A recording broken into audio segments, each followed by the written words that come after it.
Hello everyone, Alistair Gold here. Tottenham Hotspur, what do you do to us? It's the start of the season. This must be the exciting bit.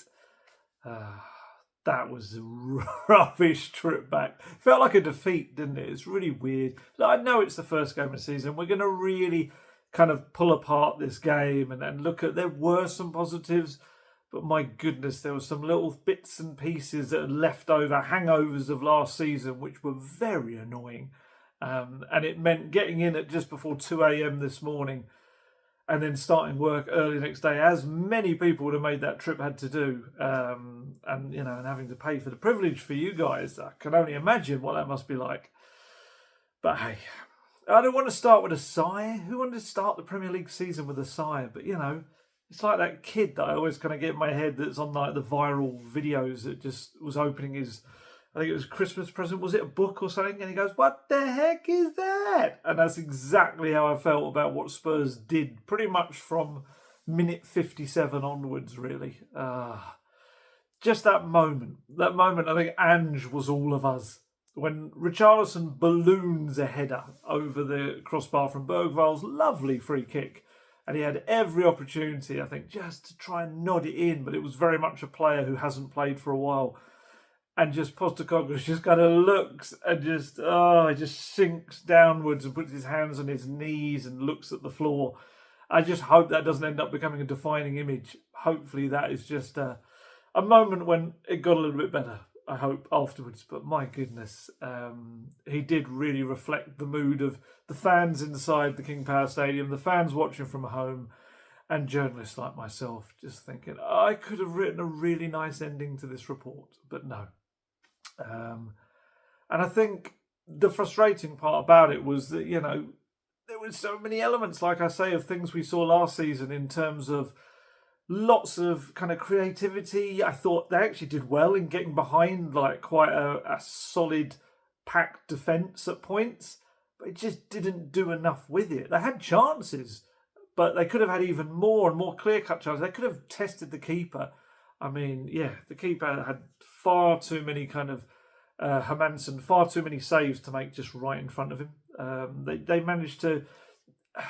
I mean, we'll talk about this when we talk about Solanke, but there's a thing with attacking players when they're. I said this on the podcast with Guesty earlier. When you're lacking a little bit of confidence, your only thought is, "I'm going to get this on target," and it ends up just almost being a central shot pretty much all the time.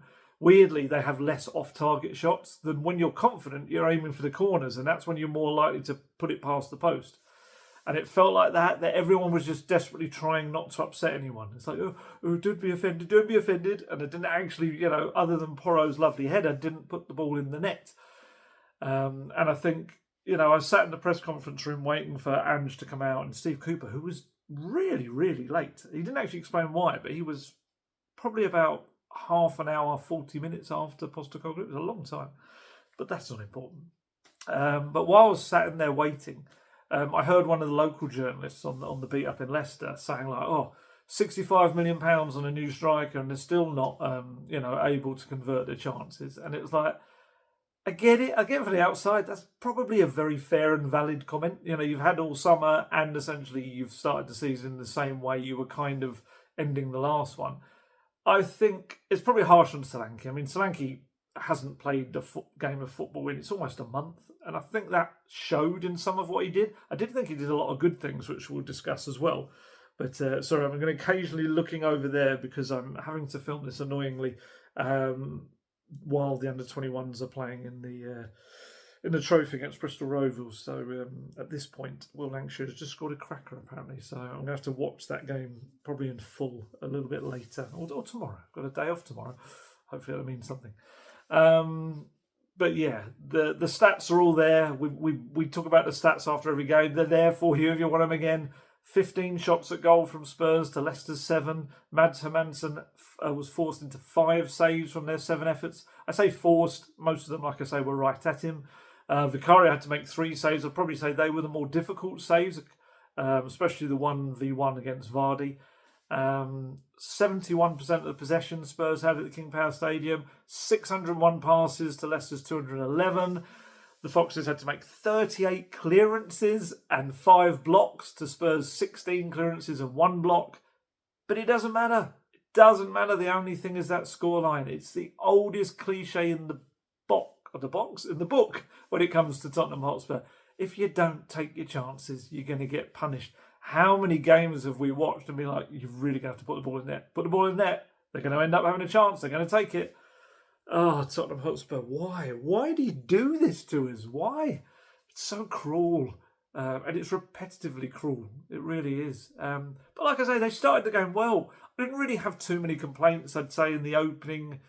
I mean, up to when Porro scored, there was a little bit where you thought, oh, you're not going to take these chances you're creating, you're not going to get this opening. And then they got the opening goal and you thought, okay, that's it now. That should open them up even more. Go for it. And then, yeah, I think they kept getting in these good positions, but the ball then in that final third was dreadful too many of the times.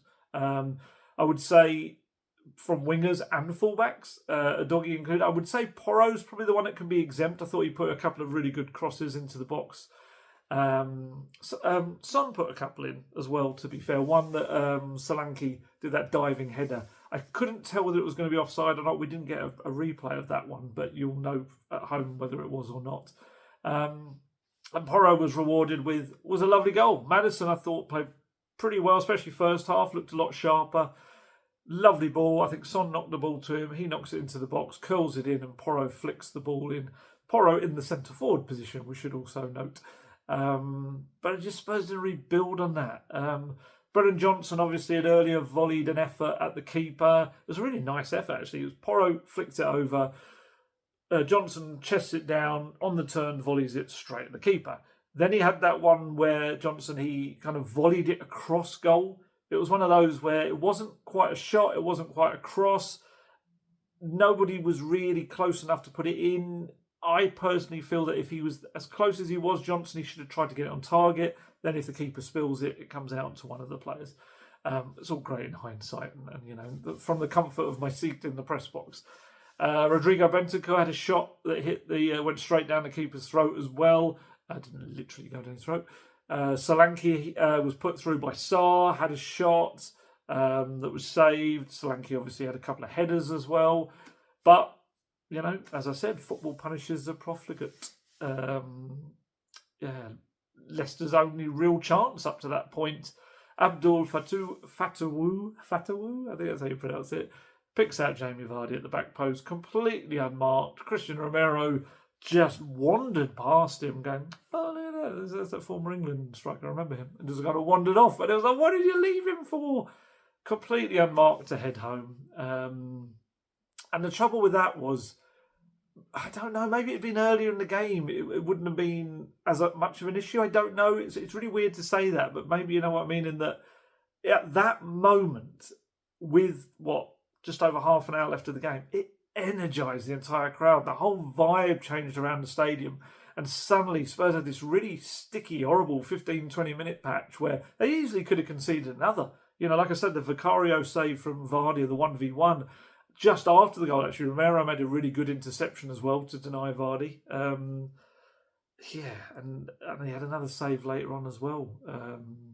But he's 37 years old, Vardy. It's just remarkable. And he wasn't fit. You could see that for much of the game. So why not just give him a completely free chance, eh? And then we had the horrible collision for Bentancur. Looking at it, in the stadium, we kind of couldn't tell. I saw him hit the ground hard, but I couldn't tell what happened before. It was only, we didn't get any replays, but it's later kind of looking at social media that you could kind of see it looked like a clash of heads between him and Fatawu. I don't know. Really should have known. Just poor research on my part. They kind of clashed heads, and then he falls to the floor. The way he falls to the floor looked as if he was knocked unconscious. I don't know that for sure, but it looked like he was. I just feel, you know, he must think that that stadium's cursed for him. It's the same stadium he did his cruciate ligament injury 18 months ago. Just, not a place that he'll probably ever want to go to again. He's probably going to, next time he walks in like this, like seeing if anyone's going to fall on him. it was quite a worrying moment in the media aftermath. The Spurs players and all the Leicester players as well calling for the physios quickly to get on the pitch. Didn't appear to be moving at first. Then there was a little moment where I could see him being worked on, where I saw his kind of heel like go up in the air, the back of his leg. So you could tell, okay, right, at least he's moving. That's a good thing. Then they kind of got him sat up and they would work on him. There was a lot of players like turning away, like, ooh, kind of thing. I think from what I could maybe tell, it looked like there was maybe a little bit of blood. I've seen one image, but also he was seen after the game by journalists in the mix zone while I was in the presser. He came out walking with Romero, seemed to be in reasonable spirits talking to him, but on his head, on his temple, I think he had a massive, like one or two big, like egg kind of shaped big things where it had all puffed up. So that presumably didn't look too great on the pitch at the time. And yeah, I think the good thing was that he put himself onto the stretcher. That's always a good sign. Had the oxygen, obviously. He was struggling a little bit with the pain, no doubt. But yeah, I asked Postecoglou after the game about him. He said, I don't have a lot of information, but I know he's up and he's communicating, so he's fine from that point of view. But obviously a head injury, I'll leave that in the hands of the medical team now. The key thing is that he's definitely conscious and communicating. I mean, at that moment, he was set to come off, I think. It looked like he was about to make sweeping changes. There were 4 players on the touchline about to come on at that point. I would say when they eventually came on, because they were on the sideline for a long time. Obviously, they had the treatment time, but also before that, there was this little period of the game where the ball wasn't really going out of play. When it did, it was like an attacking corner, and he didn't really want to make a change then. But yeah, it was. Yeah. I would say they did start to wrestle the game back a little bit into their control with the changes. I felt that made a bit of a difference. But ultimately, the biggest chance they had was the Richarlison right at the end and didn't put it away. Asked Postecoglou about it afterwards. He said, disappointing outcome, very dominant first half, really wasteful in front of goal. We started the second half similar. First 15, 20 minutes, very dominant, wasteful. But at 1-0, there's always an opportunity for the opposition to come back into the game. That's what happened. And we lost our way for 15 to 20 minutes.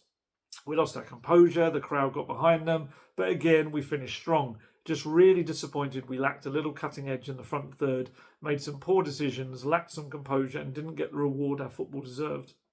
Performance-wise, everyone performed well. Ultimately, it defeats the purpose of what we're trying to do, though, and that's to win games of football, bridge the gap with the top teams, and the performances of the players in general was very, very good, but we need to turn those good performances into outcomes. He was really down after the game. He was very quiet. I wasn't even sure that my dictaphone in front of him was going to pick up what he was saying at times. Sometimes he's like that when he's really hacked off with a result. He's rather than angry, he's just very, very quiet. It was a weird press conference. It only lasted about 2 minutes, 40 seconds or so. That was partly down to him not being desperate to give long answers, which is understandable. Also part of a little bit of failure on the media's part as well, I feel. I'm not going to blame myself for this one. I blame myself for some few things, but not this one, because I asked the first 3 questions and I kind of thought I'd better let other people have a go. A couple of other journalists asked one each, and then there was this pause, and the press officer went, okay, thank you very much. I was like, whoa! We didn't even get a chance to talk about Wilson Odebear, Skippy going, or much more about the game itself. But, sometimes that's going to happen. We'll have another chance on Friday, the presser ahead of the Everton game, and we'll tackle more of the kind of things that happened. It was weird, a little bit of symmetry though. I was thinking about it afterwards. Spurs last season started the first game of the season with a draw away from home. South American got a head injury, it was Romero, of course, that time. They threw a new signing straight into the game with relatively little training time and no other matches under their belt. Van de Ven then, Solanke this time. And yeah, it was a game where they had lots of chances, especially second half against Brentford. I remember that. They didn't take them, and lo and behold, had to settle for a point. Probably say this one was more disappointing. I think, Brentford's a very, very tough place to go. Don't get me wrong, King Power Stadium has been for Spurs, but right now this iteration of Leicester is a promoted side, new manager, a bit of chaos. They've lost some decent players as well. Spurs really should have gone in there and come away with all 3 points. They should have had the game wrapped up by half time, to be honest. But it's a lesson they've got to learn. They've really got to learn it. It's just crazy that they've got to this stage and they haven't. I do think a lot of these players will get sharper. I do. I think that's going to be the case.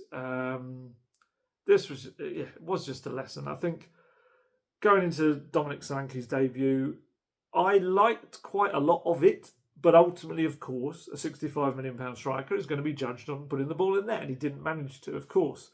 I felt, if we're going to start with the positives, because like I say, he didn't look sharp. He looked like a player that, I think his last game was against Arsenal in pre-season. He got about an hour, and that was mid-July. So I think I worked out it was later in July. It was just under a month. I think he hasn't played a match. But the positives, I think his movement was a big positive, and in two different senses. One is his movement in finding space for chances. He got into great positions for the two headers, got into a good position for Sarr's ball through to him. Normally a through ball is through to them. The header, I think it was a Porro cross maybe, where he kind of leapt up highest and got a header again, sent it straight to the keeper. I would say the other part of his movement, and actually showed some fast feet at times. There was one moment when he came into the box from the left-hand side when he absolutely dazzled them with the footwork. He couldn't find the man he was trying to get the ball to, but he kind of showed that he can also play out wide. I've kind of have been told this about him in the past as well. He has played out wide at times, and you could see that. He's kind of got a little bit of winger's trickery as well in his game. The other part of his movement, of course, is, as we were well aware was going to bring, was the pressing and the tackling, trying to get turnovers. He gave the Leicester defence very little time to settle. And this was even a half-fit version of himself. Who scored? I looked at their ratings are stat-based, if you're not aware. And he was actually rated as the third best rated Spurs player on the night and fourth on the entire pitch. He had another chance, didn't he? Early on, he had this, Bentancur headed it on from it was a corner, wasn't it? And Solanke was a centimetre away from nodding it in with his head. It was a brilliant goal line clearance from a Leicester player. But yeah, so his stats on the night: 3 shots on target, 3 dribbles, 1 key pass, 2 tackles, 1 aerial duel he won. He only touched the ball 35 times, which is actually the third lowest number of any other starting players on the pitch.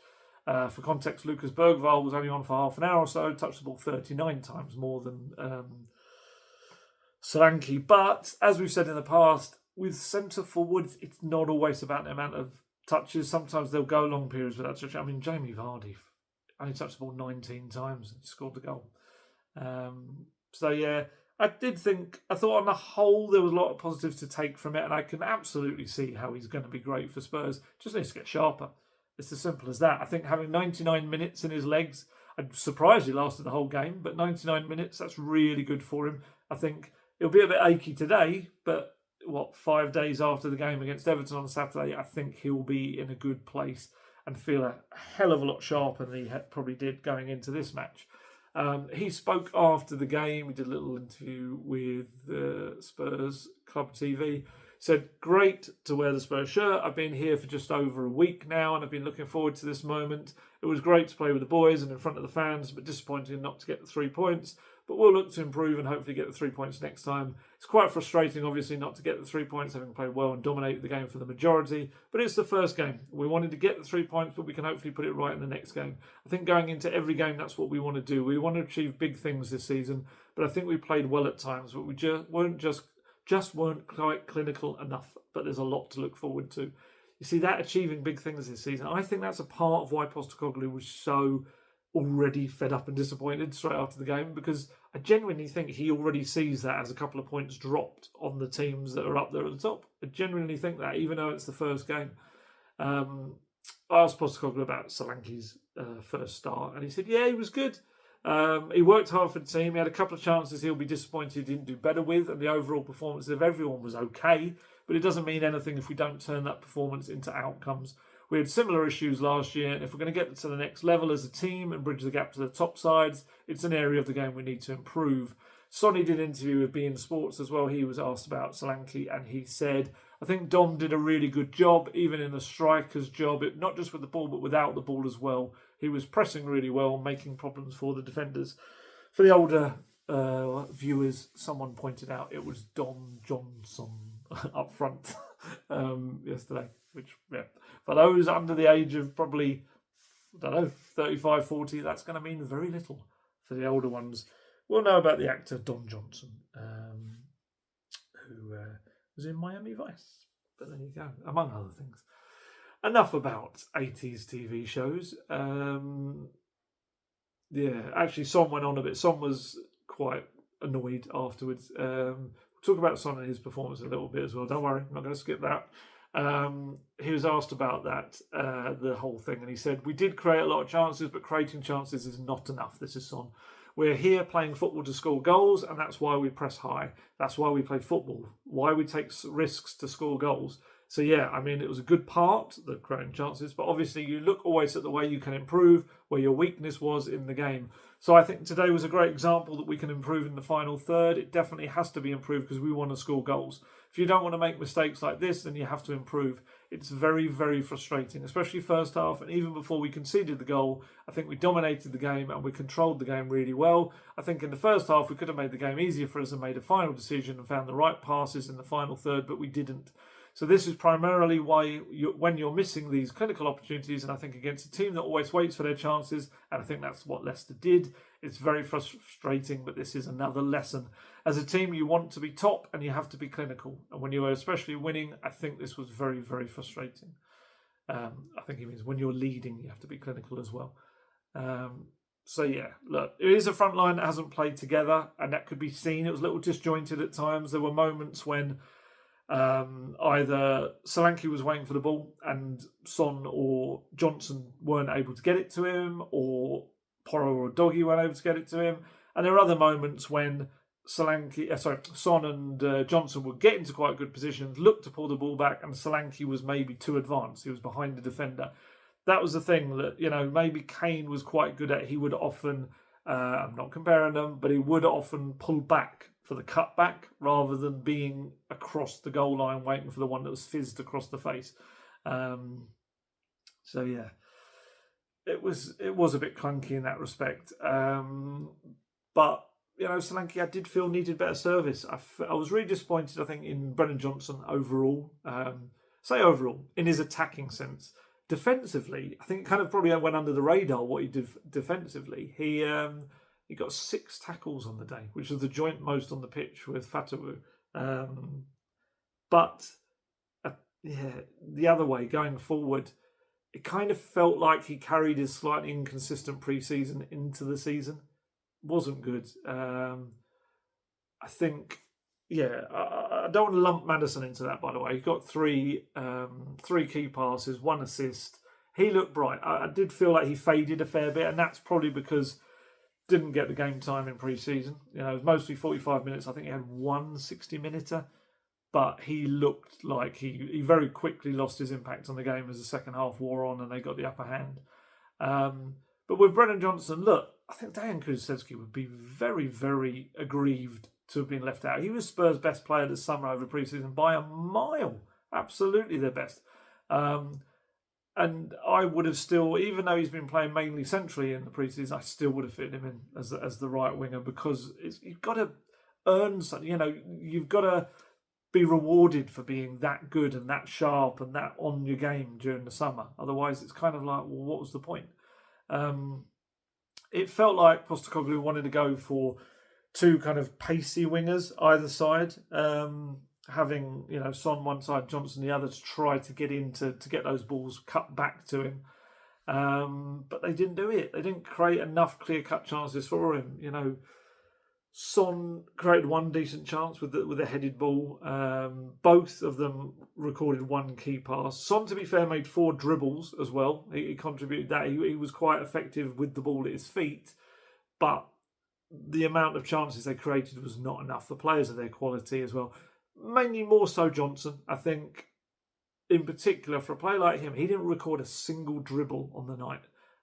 For someone with his pace and his technique, He should be flying past defenders again and again and again and giving them a horror show of an evening. There was one really weird moment that for me kind of summed up his performance, because defensively, as I said, did really well. He raced down the flank, got back, made a sliding tackle on someone, took the ball away all in one motion. It was lovely. It was a real crunching tackle as well. And then he looked up, had the ball. The entire right flank was his, utterly spaced. I think it was the left back he tackled. So he then had the entire flank ahead of him, the channel, whatever you want to call it, there to be attacked. And rather than use his ridiculous pace and think, I could go all the way to the penalty area here, he kind of dithered and hesitated with the ball and just meandered a little bit forward, loitered just inside their half as if to say, anyone going to join me? Anyone? And it was like, why don't you just go? And I do feel like with Johnson, that's when he's at his best, he's flying past a player and getting to the byline and cutting it in, or flying into the box and doing something with the ball. And you just think, why would you not do that consistently? Is there maybe a fear of the hamstring? You know, obviously an overhang still of the game at the Emirates last season. Is it still playing his mind? I don't know, but he's got the ability to just hammer at players, go at them and give them the most torrid of times, and he doesn't do it. Or he doesn't do it consistently enough. And yeah, I mean, maybe it's a confidence thing. Because the funny thing is Postecoglou has a lot of confidence. He really, really likes Johnson. He believes he's got this massively high ceiling, which I agree with. I do think he has. The technique's there.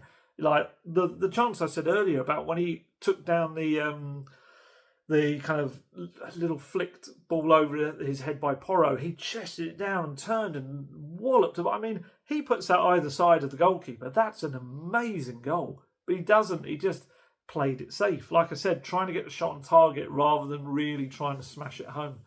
And yeah, he's got that ability. In one moment, he can show incredible technique, and in the next moment, he can take a really heavy touch and lose the ball in a great position.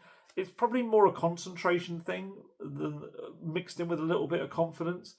And yeah, like I said, I do feel like Kulusevski can feel properly aggrieved at it all. There's so many wingers now. I wonder whether his role as a winger is diminishing. Maybe he's not going to get those opportunities. You know, you've got Odegaard coming in as well. You've got like a youngster in Mikey Moore as well that can play there. Maybe that's what it is. Postecoglou now sees him as a number 10, as someone who's going to play there. I'd still like to see him have a go occasionally as a left winger.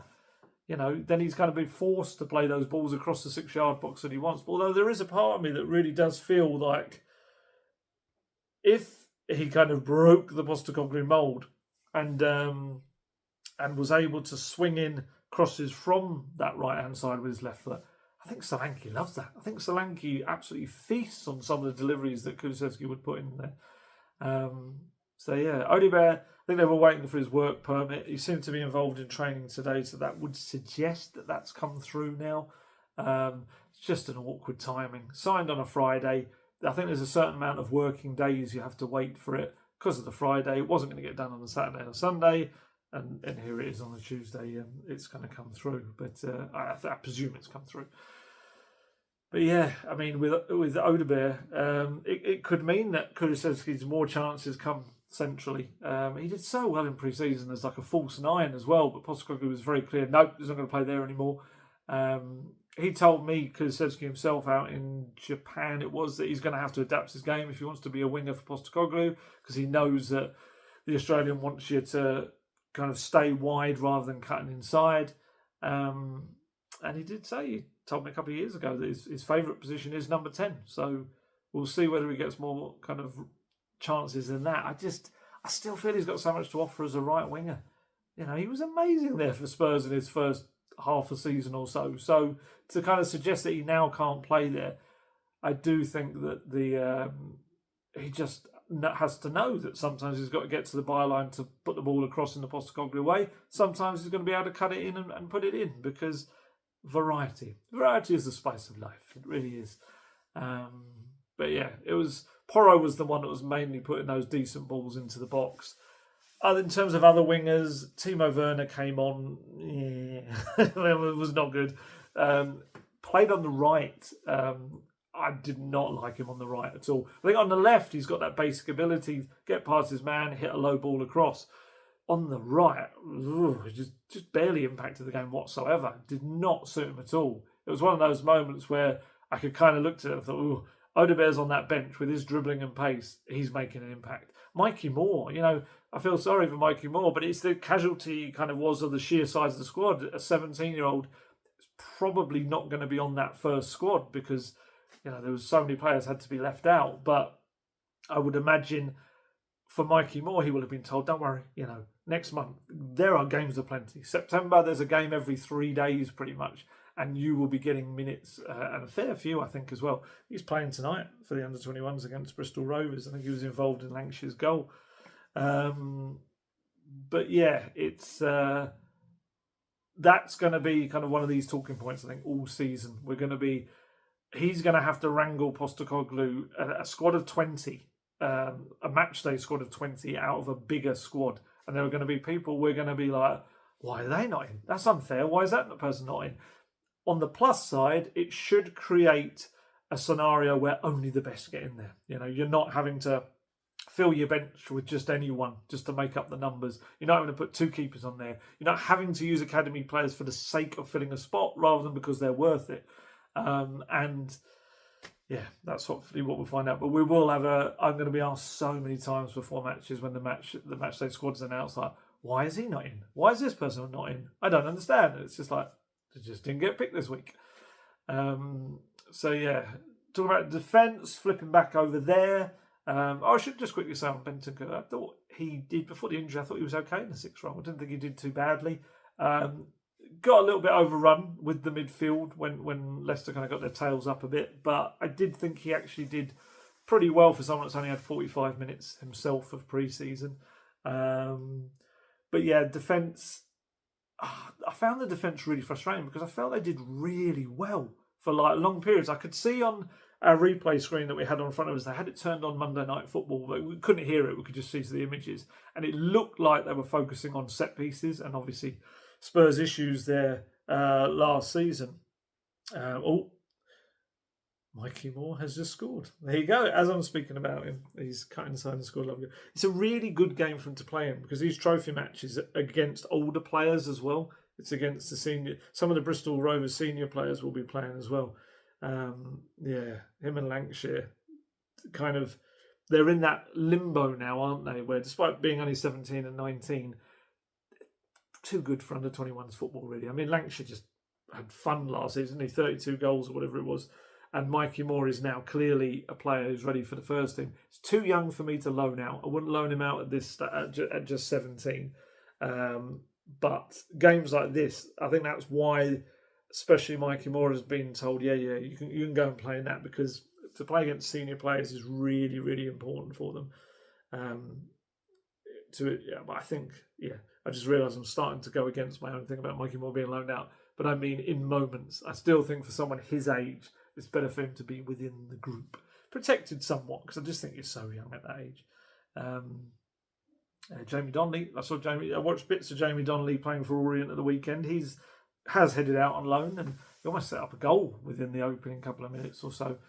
Good experience for him as well. And I'm probably not going to do that in this video, but we will start getting back to the loan roundups and everything. And there were a few that I was waiting to see play as well. And yeah, we'll have lots of loan roundup talk to include in the videos as they go on, because Spurs have got a bit of a growing loan army.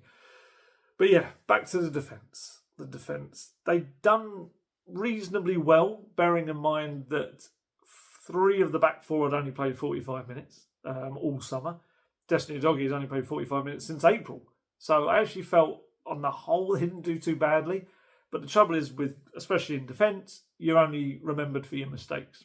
And there was that goal was a poor one to concede. It was. Romero just went wandering a little bit. Porro didn't quite realise the danger that he'd left behind him. I think Porro tried to cut out the initial ball that fizzed across the box, so he was slightly out of position too. Vardy's there to whack it in. Vardy had that strange moment that he feels he has to have, where he was presumably giving it back to, I don't know if the fans were chanting about it, I didn't hear, but he did the whole kind of pointing to the Premier League badge and doing the 1-0 as if to say, I've got a Premier League title, you've got 0. of course, overlooking the fact that Spurs have won 2 top-flight titles, albeit many, many years ago before the Premier League existed, but they have won a couple of titles. And there was this little exchange with Romero as he went off as well. Vardy saying some rude words towards Romero. I don't know whether he was trying to do the titles thing at Romero, which would have been a bit daft. Bear in mind, Romero's a World Cup winner, he's won 2 Copa Americas, pretty much won all the biggest things he possibly can. But that kind of feeds into what I was going to say about Romero as well, really. And we've spoken about this before when I spoke about the Ozzy Ardiles interview, where I asked him about Romero, in that Romero is seen as one of the world's best, probably outside the European game. You know, especially in his homeland, Argentina, he's massively kind of lauded as this incredible defender. You know, Messi says he's the best central defender in the world, and I don't think he's got that reputation in the Premier League. I don't think he's rated in the top kind of tier of defenders in the Premier League. I think he's maybe seen more for the rushes of blood to his head, let's put it that way, in the more aggressive moments. And I think he needs to change that perception. He's got tons of quality. He's terrific on the ball. He's actually quite good at the other end. He had a chance he headed just wide as well. Otherwise, he would have opened the scoring. I feel like he needs to have a really big season at club level. He's done it all at international level. For me now this season, he needs to be a real leader in the back line. Just kind of help that club football start to move up towards the international football in his resume. Concentration is a lot of it as well, especially in a system that the fullbacks are going to be pushed right up the pitch. They are, they're the wild cards in the Postecoglou system, so everyone else has to adjust a little bit for them. You know, in some systems you'll have a number 10, could be a bit of a loose cannon or a maverick who's wandering around the pitch. In the Postecoglou system, it's normally one of the wild cards, one of the fullbacks.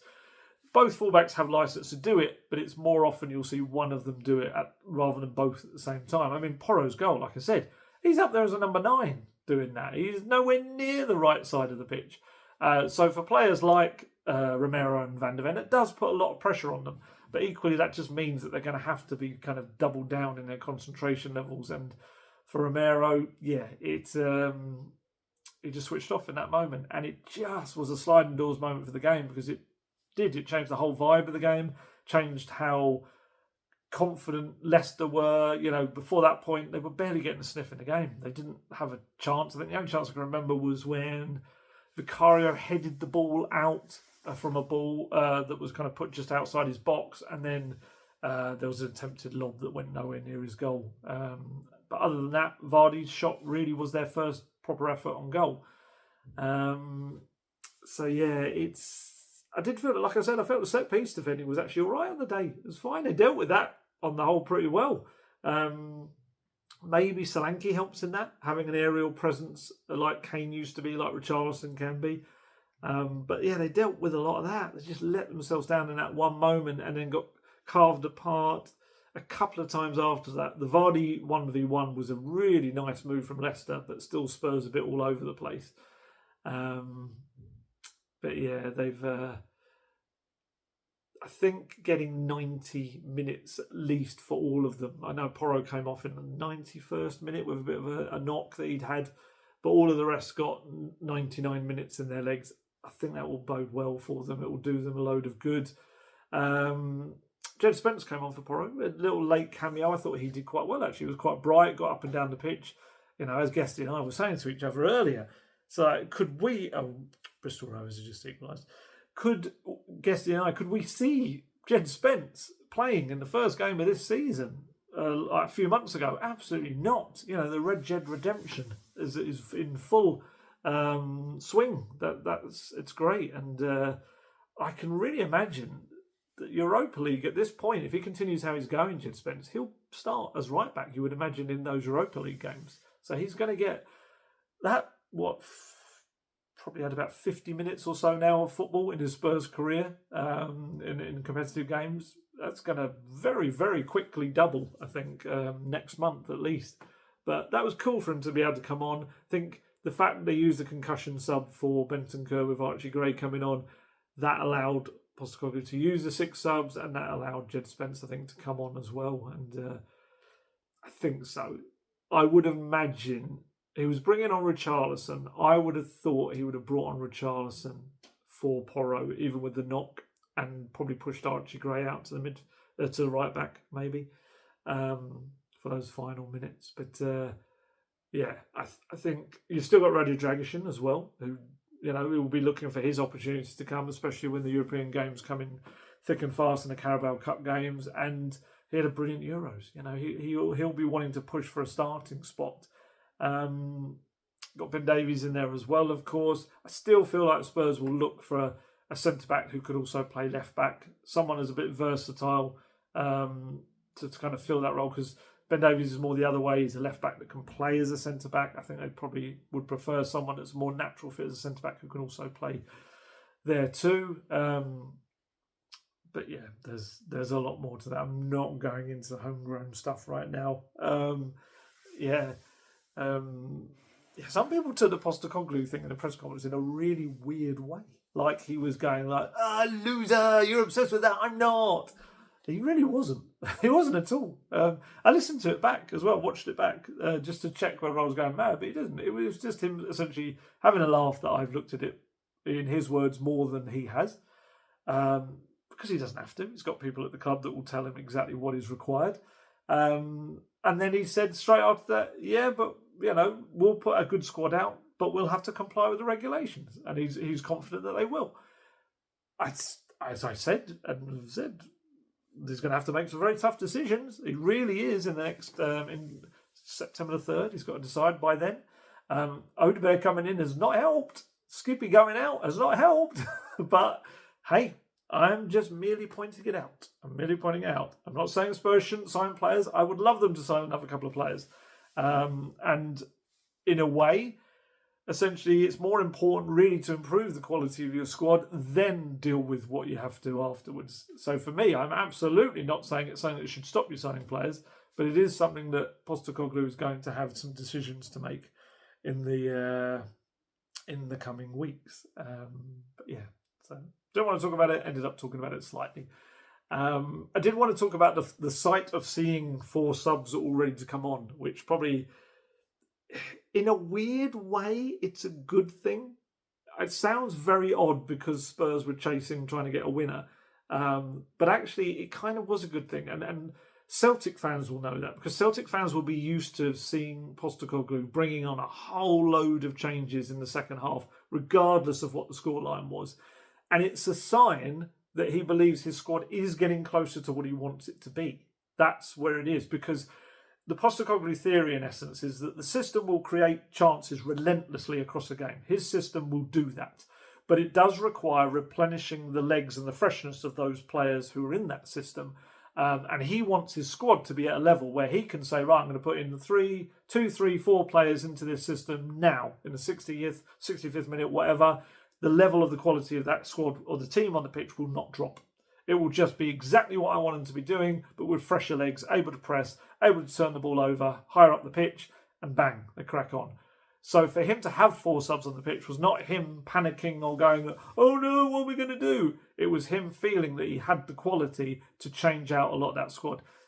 In the first game of the season, there is also an element of players not being fit and sharp.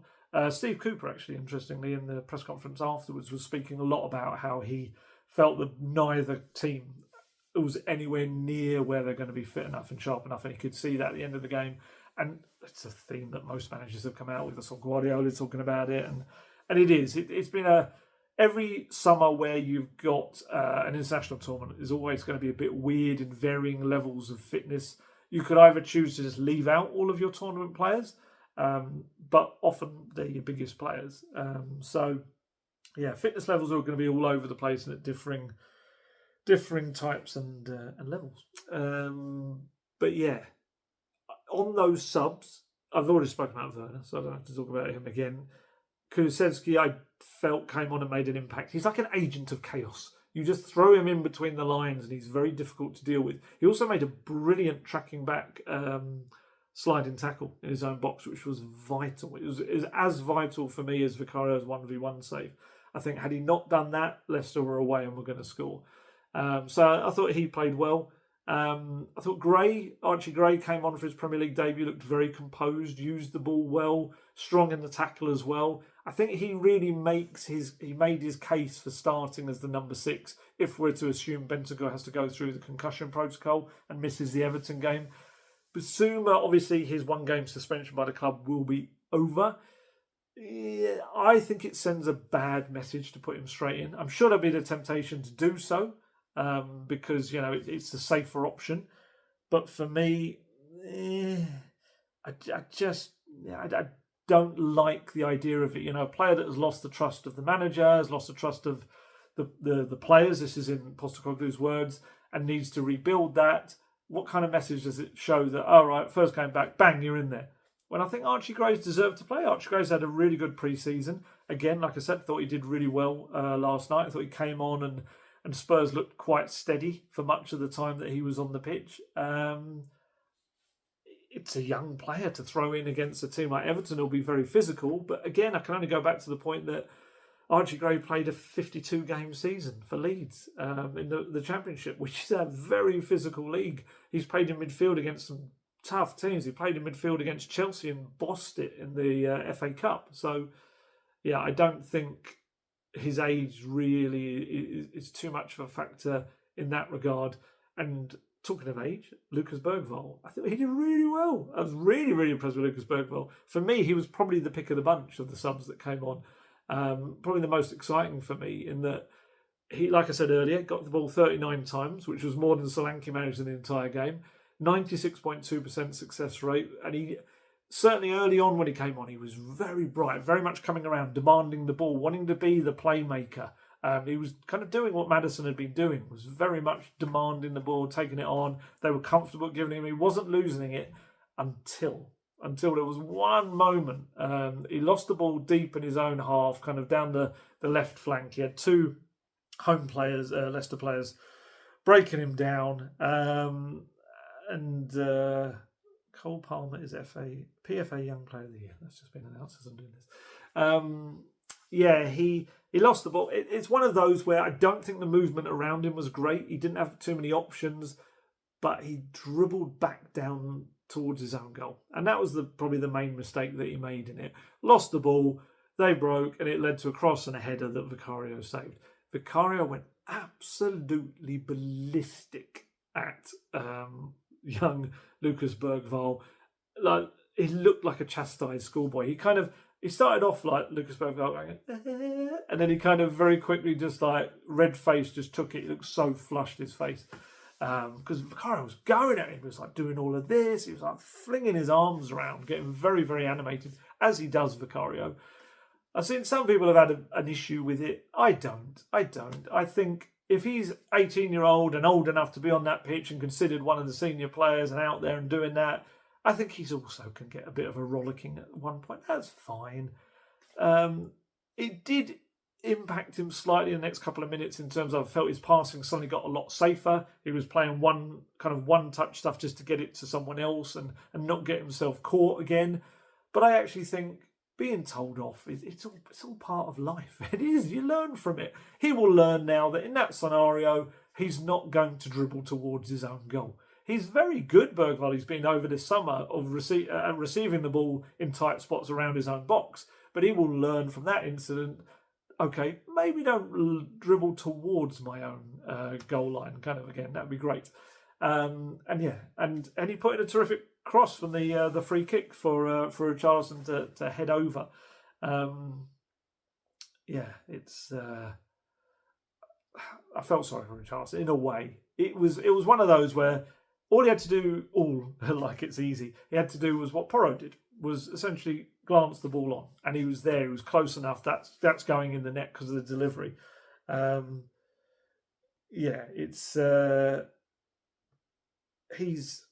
He'll score goals like that as he gets sharp, but again, hasn't played any real football at all of note in recent months. Obviously, had that injury towards the end of the season.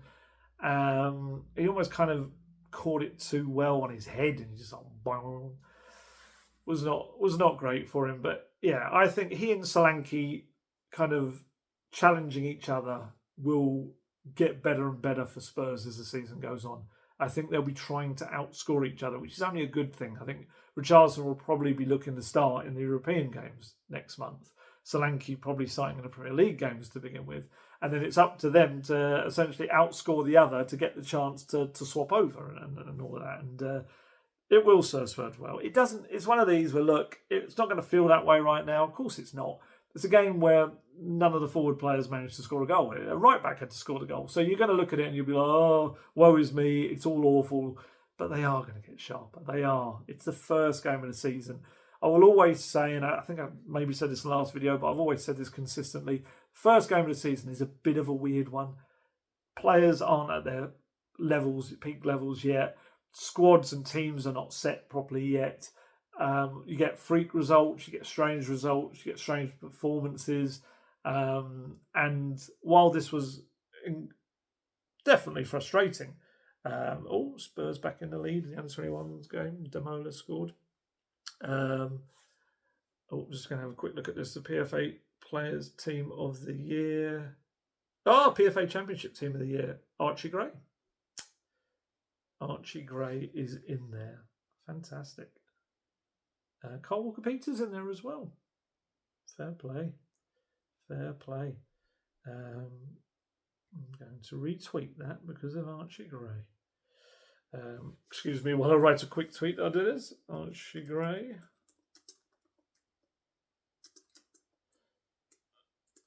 Yes, there you go. A weird moment you get to see me doing a tweet. Nod.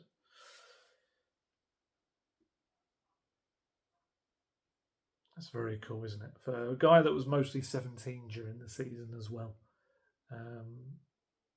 Superb.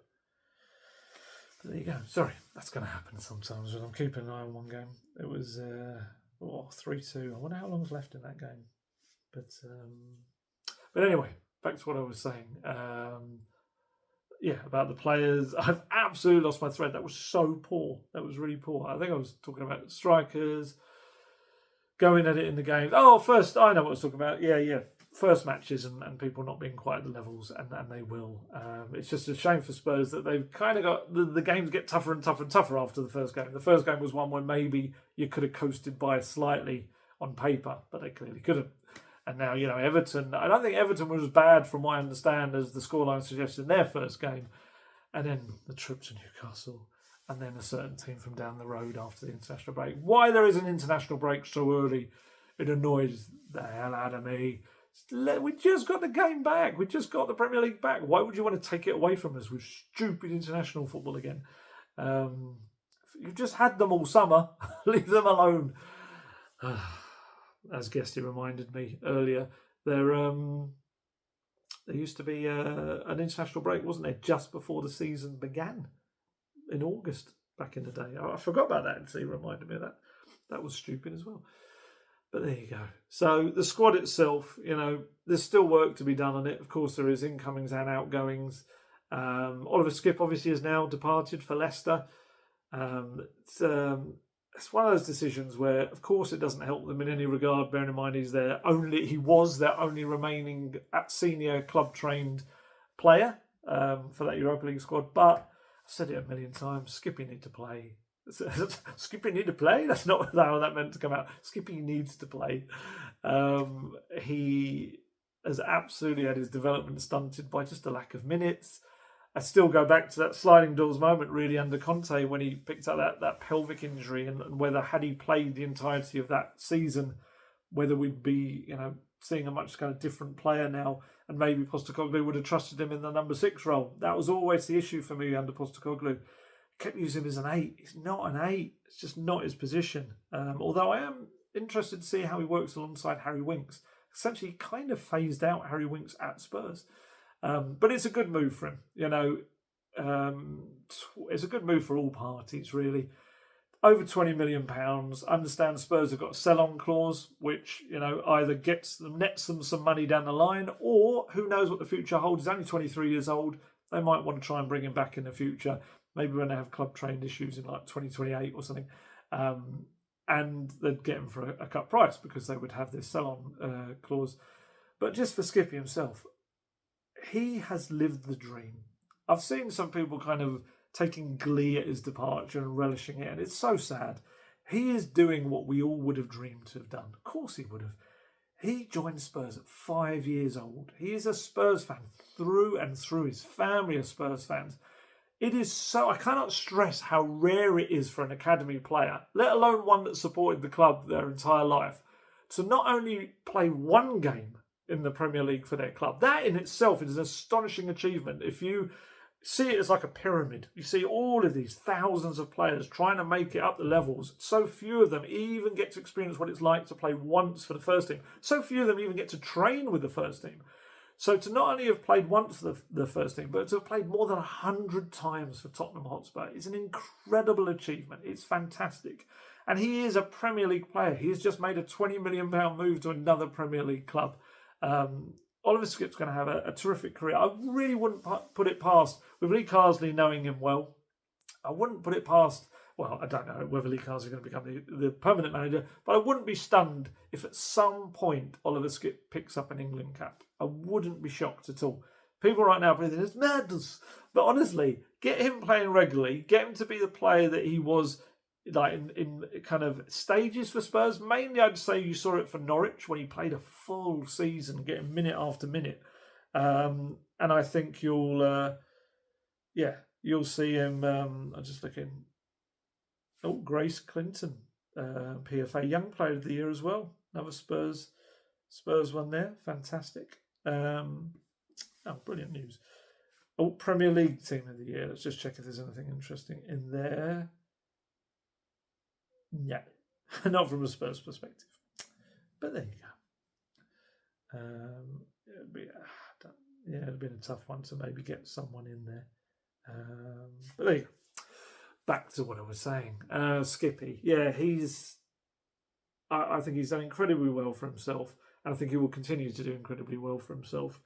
And yeah, it's a shame that sometimes we're like that with kind of academy products. We really want to see them promoted and pushed through, and then after a while they're kind of seen as not as sexy as like foreign players, and we want this foreign signing and stuff. And I think Skippy will go on to prove he's a terrific number 6. I really do. And best of luck to him. He was Ben Haynes, it reminds me. Ben Haynes is one of the presenters at Tottenham, put out this lovely little tweet saying that Skippy, for one of the North London derbies when he was injured, but he was going to do some stuff with Spurs TV, he kind of revealed when he arrived that he decided he just wanted to experience it as a fan once again, because he obviously hadn't been able to do that since he became a first team player. And he got the tube to the game, walked with the fans all the way up to the stadium and everything, kind of did the whole North London derby experience as a fan. That's just what he was. How anyone can have a bad thing to kind of say. And, you can, of course, have your belief in whether you felt he was at the required level for Spurs. Personally, I think he probably would have been if he was used regularly as a number 6. I just don't think he ever got that chance. But ultimately, you can't knock him, as he's a lovely guy.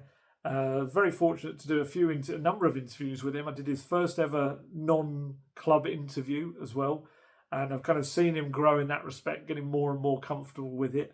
And I really do wish him the best. He was there. He wasn't unveiled, which is a shame. I think it was because before the game they were doing like a tribute to Craig Shakespeare. And maybe it wouldn't have been in keeping with the tone really to go and, way, here's a new signing, which I absolutely understand. But it would have been nice for Skippy in terms of, I think he would have got a great ovation from the travelling Spurs fans, and of course the Leicester fans would have been excited about him being there as well. The squad itself is just mad now. I was looking back at the first squad that Spurs started the season with 2 years ago, so the season before Postecoglou came in. You might remember they beat Southampton 4-1 at home that day in August 2022.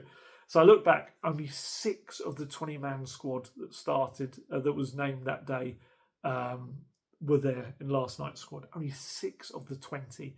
And technically only 3 of the players that started that day were in the team this time around, as Romero, Bentancur and Son.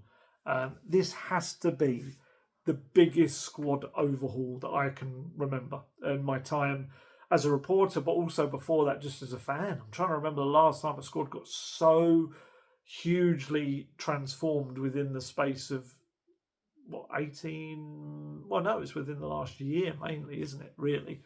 I mean, you look at it, all the leaders, the experienced leaders, Lloris, Kane, Dyer, Højbjerg, they've all gone. So many more have headed out the door. Loads of the players that many kind of disparagingly refer to as deadwood, players like that I'd more refer to them as players that just aren't part of the system. They're not going to get game time.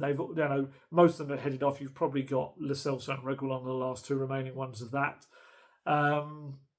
It is just near unrecognisable. And it's what I think is really interesting is that they're building a squad for Postecoglou. Absolutely, all of these players fit it perfectly. He would not approve them if they don't. He was very clear on that the other day. He kind of came out with his quote in his press conference saying, I've only a small part to play in players that are signed. I decide whether they signed or not. And it was very like, yeah, they're the ones I want or they're not coming in kind of thing. But I also think as well as being players that fit the Postecoglou system, it also feels like they're very deliberately signing players that are so talented and versatile that they'll be there for the long-term future, regardless of whoever the next manager is. Because look, Postecoglou's MO is he doesn't stay at clubs for longer than really 3 to 4 seasons at the most. So when you're buying players at 18, 19 years old, you are looking beyond that as well. Solanke was asked about Graham Bergvall, and he said they're top players. I think they've had a great pre-season from what I saw, and I've been with them for a week now. They're great talents. But there's great talent throughout this whole team. I'm looking forward to playing with all of them for the rest of the season. And yeah, look, Postecoglou is going to want further tweaks to this squad. Of course he is. There's more to be done. There's more to be leaving the building. Like I said, I do feel like, especially if they're going to sign someone else, there's going to have to be a surprise departure. There is. I'm not going through all the numbers again. It hurt my head last time.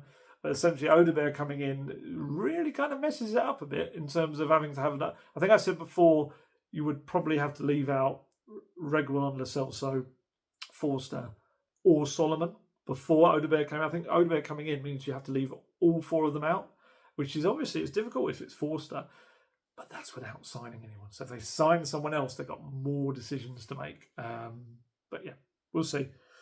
We'll see what happens. I'm not going too much into that because I don't want to be claimed to be obsessed with the homegrown numbers. I'm just pointing out something that's quite important. That's all it is. You've got to comply with the rules. This is Spurs. Remember what happened with Matt Doherty? My word. That was a complete and utter mess. But that's a whole other thing. But yeah, players will get sharper. Absolutely. So will the tests ahead. The tests will get more difficult, like I say, in the coming weeks. And I do still feel like that he was so disappointed because he's got such high hopes. I think that's what it is.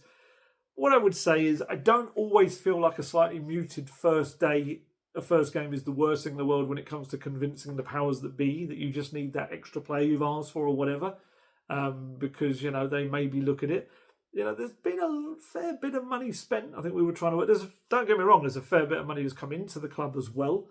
But in the Postecoglou era, I saw I think it was Arsenal fans trying to point it out. There's been a fair chunk spent. It must be at the 300 million mark, I think. I can't remember if that includes Porro or not. Or could it now more Kulusevski? I don't know. But a fair amount has been spent. We can argue or not whether it's on the players we wanted or not. But ultimately, I still think he'll be wanting at least one, if not a couple of extra additions before the window closes. But then he's got to kind of marry that up with potentially players heading out as well. Let me know in the comments which surprise players might leave that you don't think might leave or didn't think might leave a few months back. Like Jed Spencer's now come into the reckoning. Whereas before we would have maybe said, Porro and Gray, you could have maybe muddled through as the right back cover. But now if Spencer's going to stick around and be right back cover and potentially a little bit of left back cover as well, although I'd probably say it's not his most natural place to play, that suddenly means someone else is more likely to go. It's or who knows, the next couple of weeks, Jed could suddenly decide, I want to go somewhere, and it all goes in a completely different direction. But yeah, decisions to be made. And we'll see whether there are more changes to come and what positions they are in. You still get the sense they'd like another midfielder. But you look at, like I say, trying to squeeze in the midfielders that are there right now. Could it be the Basuma's little fall from grace right now? Does that end with him falling all the way out of the club? It would be a difficult one to see that happening. I think maybe Basuma would also be unlikely to want to leave. But yeah, I am intrigued to see how they figure it all out in the next couple of weeks, because it's not quite as simple as people think. But if it ups the quality of the squad, great stuff. Right, I'm going to head off now. Oh, Rovers have just equalised. It's 3-3. So I'm going to head off and just watch the very end of this while this video is uploading. Apologies for being distracted, but you know what I'm like. I do like to keep an eye on the academy sides and how they're doing. And yeah, right, there you go. So not the start we wanted. Absolutely not. There were little threads in there that you could see, kind of green shoots of things that we might see, but also some annoyingly frustrating things that we saw from last season. But then in the next couple of days, it's weird. It kind of, because it's a Monday night game, it comes quite quickly. The next game against Everton, the set pieces are going to be challenged, of course. Everton, that's one of their things. They need to, I think it kind of puts a little bit of pressure on getting a positive result from this game and making sure they're going to, because we know what the trip to St James's Park is going to be a tough one. And then, yeah, that biggie after the break. So, yeah, I think Postecoglou is fully aware that they can't afford any more slip-ups. That was maybe the one. And now they need to kind of hit the next couple of weeks and get some sharpness and momentum pretty quick. And yeah, we'll see whether Audebert gets to be in the squad or whether he has to wait. Who comes out? Timo Werner maybe as a lone player. Maybe he is sacrificed from that bench. Although maybe if Bentancur's not in it, you've probably got another space on the bench. You could probably put Audebert on there if you wanted. Although, do you put then Basuma come back on the bench? Oh, it's a tricky one. Again, another thing in the comments. Let me know. Yeah, please do. Right, time to head off. It really is. I've taken up too much of your time, and I want to let you enjoy your evenings and myself to do the same. I will probably be back on Sunday, I would expect. I'm going to have to, I've got a family function later on Sunday, so it'll either be a bit earlier on Sunday morning or it will have to wait until Monday, but I will be discussing the Everton game. And if something major does happen next couple of days, I'll try and do an earlier one, but yeah, we'll see whether it does or not. Right, time to head off. As always, stay healthy, stay safe, look after yourselves. I shall catch you later. Goodbye.